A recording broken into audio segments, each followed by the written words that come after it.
इसकी जो लोकेशन है वो भी पहले से बहुत ज़्यादा बेहतर है। एक वाइड लोकेशन है, इजी एक्सेस है इसमें, पार्किंग के लिए बहुत ज़्यादा जगह फैसिलिटी मौजूद है और जो बिल्डिंग है माशाल्लाह वो भी बहुत ही ज़बरदस्त बनाई है। और इसके अलावा यहाँ पे देख सकते हैं कि इसमें जो गुंजाइश है आदमियों की आने की वो भी ज़्यादा है। और हमने ये भी सुना है कि इसमें जो सिस्टम है, काउंटर सिस्टम, टोकन सिस्टम, वो भी बहुत ज़्यादा इम्प्रूव्ड है।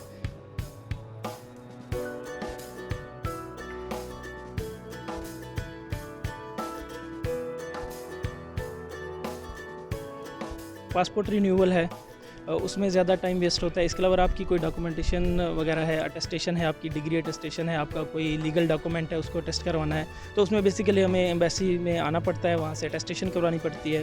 तो ये जो चीज़ें हैं यूके मैनेज करते हैं। मोस्टली जो ऐसे हम अलखोर में दूर से आते हैं तो हमें बहुत सी चीज़ों का ध्यान रखना पड़ता है कि एम्बेसी के कौन से ऑफिशियल डेज़ हैं और वहाँ पे कितना टाइम लगेगा।